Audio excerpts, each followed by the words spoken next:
ચાલો તો જો કાનુ અને હું બે રેડી છીએ. કાનુ રેડી? ઓકે. જવું છે ને મંદિરે? ચાલો તો હવે મંદિરે જઈએ અને કન્ટિન્યુ કરીએ.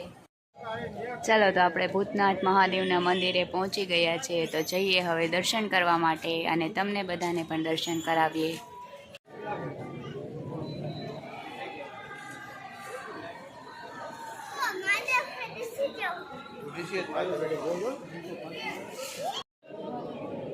ચાલો કાનો દર્શન કરવા જાય છે અને હું પણ જાઉં છું.